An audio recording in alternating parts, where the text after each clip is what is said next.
रामायण से सीखने योग्य बातें। देखिए, रामायण की ये बात हमेशा याद रखनी चाहिए। कौन सी बातें? दूसरों की बातों से भ्रमित नहीं होना चाहिए।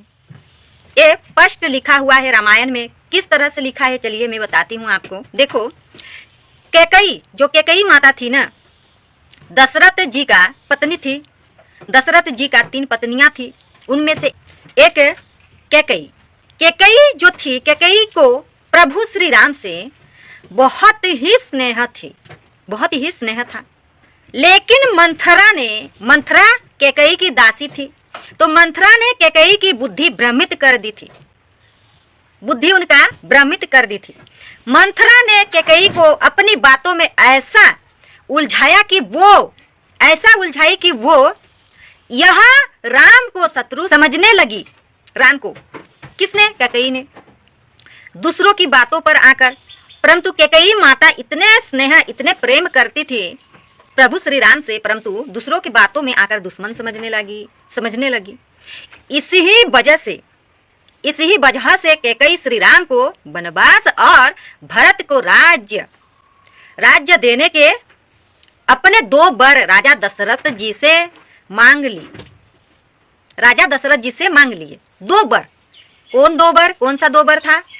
राजा दशरथ जी से कैकई ने जो 2 वर मांगी, एक प्रभु श्री राम को वनवास जाना 14 वर्ष के लिए, और भरत को राजा बनाने के लिए। इस प्रसंग ने यह संदेश दिया कि दूसरों के बातों में आकर भ्रमित नहीं होना चाहिए।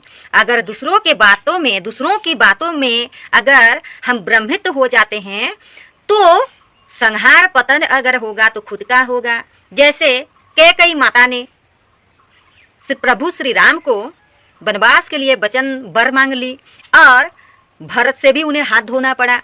भरत जी कहने लगे कि आप मेरी माता लायक ही नहीं हो। तो और दूसरी जो है रामायण की ये बात है, ध्यान से सुनिएगा। हर स्थिति के लिए तैयार रहे, हमेशा तैयार रहना चाहिए। क्यों? देखिए, ये भी रामायण से आता है। समय एक जैसा नहीं हो सकता, समय कभी भी एक जैसा नहीं होता, क्यों? सुख दुख का आना जाना लगा रहता है। कभी सुख आता है तो कभी दुख आता है, तो सुख जाते रहता है। तो इसलिए दोनों के लिए तैयार रहना पड़ता है। हमें हर स्थिति के लिए तैयार रहना चाहिए। हर स्थिति, चाहे कुछ भी परिस्थितियां आ जाए, परंतु हमें डट के सामना करना चाहिए। हर हाल में सकारात्मक रहे। हर ही हाल में कुछ भी हो जाए, हमेशा सकारात्मक रहे। अगर सुख आता है तो भी हंसे, दुख आता है तो भी हंसना बंद नहीं करना चाहिए। तो जिस दिन श्री राम जी का राज्य अभिषेक होना था, जिस दिन प्रभु श्री राम जी का राज्य अभिषेक होना था, कि राजा बनने वाले थे, राज अभिषेक होने वाला था, उसी दिन उन्होंने 14 वर्षों के लिए वनवास पर जाना पड़ गया। किसके वजह से? मंथरा की वजह से। वनवास जाते समय भी प्रभु श्री राम दुखी नहीं हुए थे, कभी नहीं। उन्होंने इस परिवर्तन को भी सकारात्मक ही मान लिया। उस परिवर्तन को भगवान श्री राम जी ने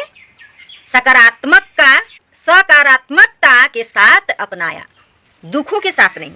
बल्कि उन्होंने बहुत खुश हुए कि हमें 14 वर्ष मिल रहा है। हम अगर 14 वर्ष वनवास जाएंगे, वनवास कटेंगे, तो ना जाने कितने साधु संत के साथ मेरा भेंट हो जाएगा। रामायण से हमें यह भी सीखना चाहिए कि मित्रों के दिए वचनों को भूले नहीं। श्री रामचंद्र जी भगवान बाली को मारा और सुग्रीव को राजा बनाकर अपना वचन पूरा किया। दूसरे ओर सुग्रीव ने वचन दिया था कि ये सीता जी को खोज में मदद करेंगे। लेकिन जैसे ही सुग्रीव राजा बनते ही वचन भूल गए। जब लक्ष्मण जी ने सुग्रीव पर क्रोध किया, तब सुग्रीव को अपनी गलती का एहसास हुआ, और फिर सीता की खोज का अभियान शुरू हुआ। जब तक काम पूरा नहीं होता आराम न करे। ये हनुमान जी का कार्य था। सीता की खोज के लिए हनुमान जी को समुद्र पार करके लंका जाना था। लंका पहुंचना था। जब ये समुद्र के ऊपर उड़ रहे थे समुद्र की, तब रास्ते में मैनाक पर्वत ने हनुमान जी से कहा था कि कुछ देर मुझ पर विश्राम कर लीजिए।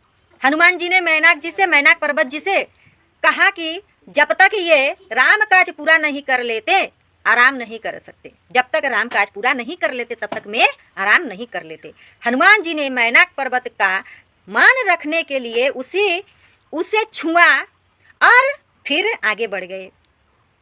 बुद्धि से बड़ी बड़ी समस्याएं का हल हो जाती है। जो भी समस्या होता है उसका अगर आपका बुद्धि है ना तो हल निकाल लेंगे।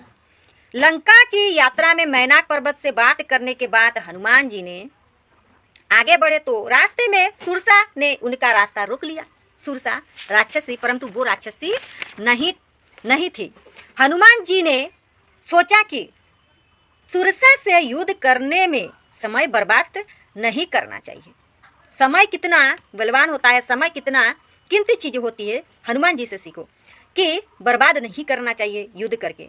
उन्होंने सुरसा से भी युद्ध करने की बजाय बुद्धिमानी से उसका सामना किया। हनुमान जी ने सुरसा हनुमान जी को खाना चाहती थी। जो सुरसा राक्षसी थी, परंतु वो भगवान का भेजा हुआ एक परीक्षा था। हनुमान जी क्या लंका जाकर सफलता प्राप्त कर सकते हैं? तो इसलिए उस समय उन्होंने बहुत बड़ा कर लिया अपना देह।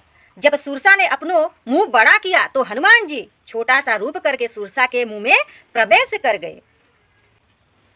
हनुमान जी की बुद्धि से प्रसन्न होकर सुरसा जो थी राक्षसी, हनुमान जी के इस बुद्धि से प्रसन्न होकर रास्ता छोड़ दिया।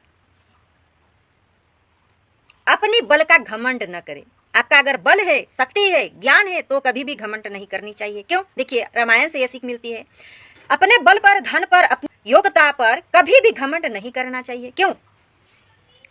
रावण ने अपनी शक्तियों पर बहुत घमंड था, उसका शक्ति पर बहुत घमंड था। उसी वजह से उसने प्रभु श्री राम को सामान्य शत्रु की तरह समझा और देवी सीता जी को हरण कर लिया। उसी घमंड के कारण उसके पूरे वंश का नाश हो गया, पूरे वंश का।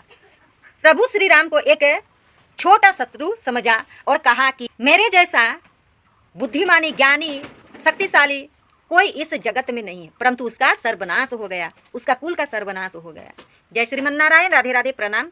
और यही सीख रामायण से हमें सीखना चाहिए और इसीलिए रामचरितमानस पाठ करनी चाहिए।